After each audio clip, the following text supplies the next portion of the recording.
All right, yeah, get him the hell out of here, will you, please? Get him out of here. Throw him out. And they said that wasn't politically correct. Who cares? They're bringing crime. They're rapists. Tell you what, you take a look at the media. These are the most dishonest people. Build that wall. How about Thomas Jefferson? What do you think of Thomas Jefferson? You like him? I do love Okay, good. Are we going to take down the statue? Because he was a major slave owner. Now we're going to take down his statue.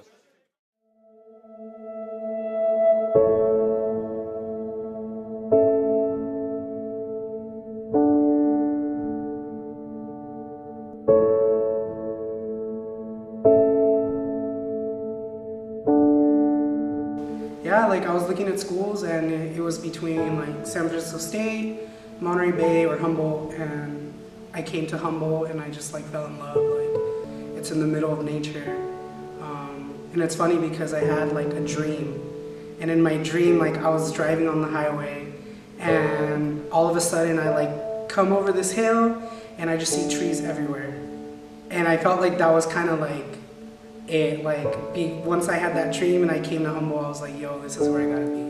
So yeah, it's kind of my story. Just in case, I heard that people are here to speak to the council about McKinley. Growing up in the area, were you then aware of the statue? Did you know as a young girl what it represented, or had you heard anyone else talk about it, mention it before? No. As a young girl, I honestly didn't have any regards for the statue at all. It was never mentioned to me, like, that it was, William McKinley and he was an imperialist, and I didn't learn stuff like that. That's not the type of stuff you learn in school, so. I was not aware of who President McKinley was until I got involved into activism.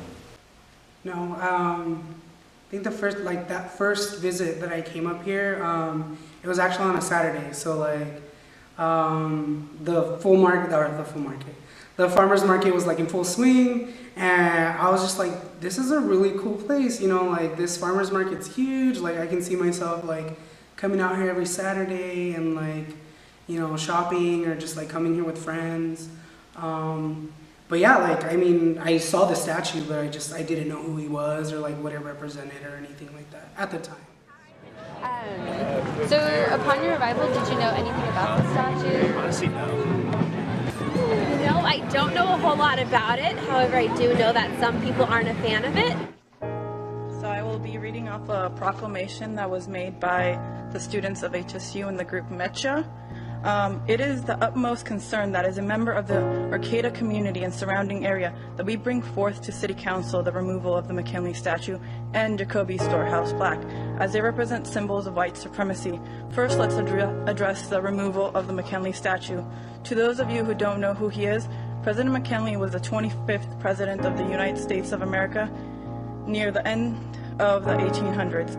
Under his administration, President McKinley expanded U.S. imperialism through genocidal policies that were enforced upon the indigenous people of Puerto Rico, Guam, Virgin Islands, Samoa, and the Philippines. In addition, President McKinley has a negative connotation among the local Wiyot peoples, who during this reign suffered through numerous acts of genocide. Despite the efforts of the colonizer, the local Wiyot people have remained resilient by maintaining a state of resistance. In light of these historical events, their current relevance, and their connection to this statue, Arcata residents and visitors are encouraged to reflect on the legacy of these actions and the importance of defending the human rights of all people, domestically and internationally. Across the nation, there is a recognition that historical figures such as Robert E. Lee no longer represent the current values of our population. Time and time again, this is demonstrated, especially in recognition of the events occurred in Charlottesville. Therefore, we demand that McKinley statue be removed from the Arcata Plaza, as well as the removal of the Jacoby Storehouse plaque. Okay, thank you.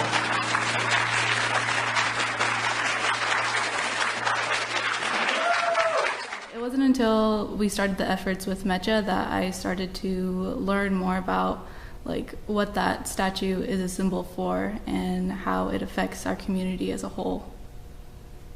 Now, whenever I pass by the plaza and I see the statue and I see, I I see white supremacy, and I see imperialism, and I see the indigenous peoples of the area being oppressed.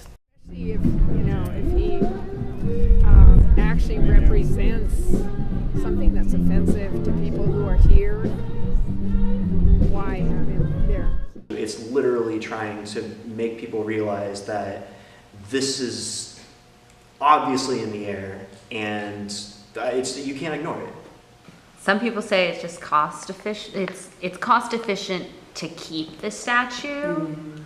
I feel like that's a bit of an insult for them to be like, oh, it's too much money, like, like, we're here for you, but it's too much money, so we're not gonna do it, But yeah, I mean, I want to stay, like, I want to fight for our communities, and I want to fight for Humboldt County, like, I want this to be a home for anybody, whether you're white, a person of color, or you're queer. Like, I want I want a community that's welcoming to anybody, So.